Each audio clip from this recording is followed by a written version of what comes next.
Pemirsa, Donald Trump ditembak saat kampanye pemilihan presiden Amerika Serikat dan bagaimana perkembangan investigasi atas insiden ini? Kita langsung bergabung dengan rekan kami Yanri Subekti yang akan mengabarkan informasi terbaru dari Amerika Serikat. Yanri, apa sebetulnya motif penembakan terhadap Donald Trump ini?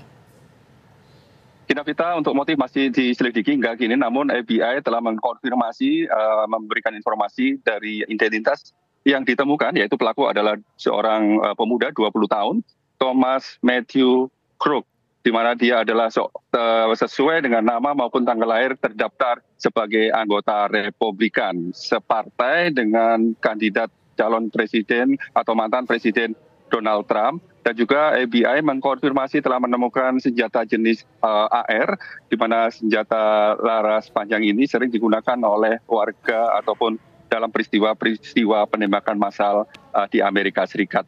Dan tim kampanye Donald Trump dalam keterangan pers yang disebar ke media menyebutkan bahwa saat ini kondisi Trump kondisi baik, dan nantinya akan tetap mengikuti konferensi Partai Republikan yang akan digelar Senin besok hingga Kamis, di mana dalam Republican National Convention ini nantinya Partai Republik akan menunjuk ataupun secara resmi menentukan siapa yang akan mewakili calon presiden dari Partai Republik, di mana RNC-nya akan digelar di Milwaukee pada Minggu atau Senin ini.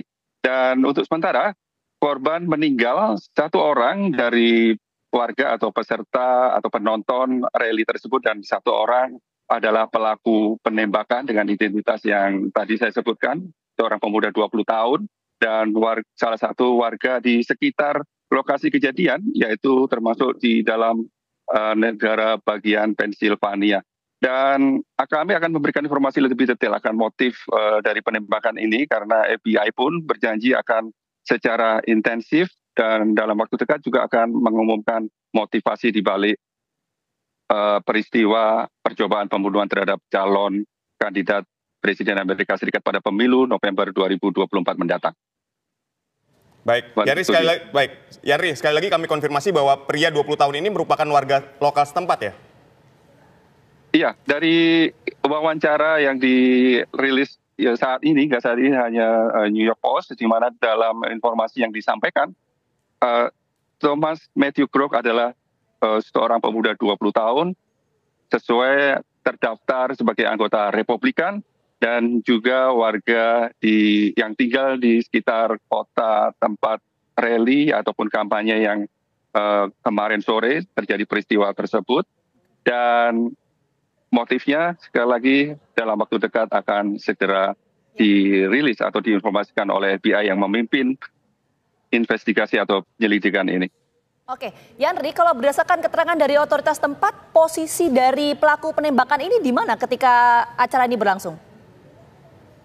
Posisi penembak berada sekitar 119 meter atau 120 yard dari lokasi podium Trump berdiri, dan di luar arena dari kampanye, dan dia berada di atas gedung, tepat sekali sedikit sebelah kanan dari posisi Trump berpidato. Dan ini memang menjadi pertanyaan, dan saya ditanyakan kenapa FBI bisa kecolongan dengan jarak sedekat itu, yang jarak dalam jangkauan senjata ataupun penembakan, Crook bisa menembus ataupun lolos dari pantauan dengan membawa senapan sejenis AR yang mematikan tersebut.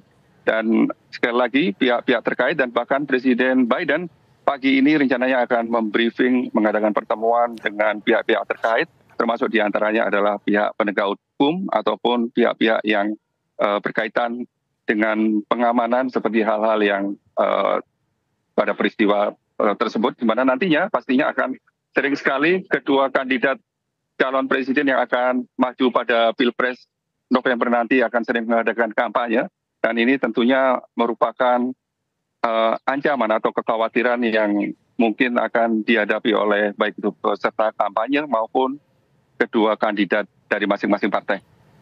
Baik, selain pelaku yang tewas, ada korban siapa saja, Yanri, yang ada di sana? Korban dari informasi yang kami peroleh disebutkan 2 orang. 1 orang diantaranya adalah pelaku dan 1 orang adalah warga biasa yang menghadiri konvensi ataupun yang menghadiri rally atau kampanye Trump di saat kejadian, dan juga 2 orang yang hingga saat ini masih dalam kondisi kritis.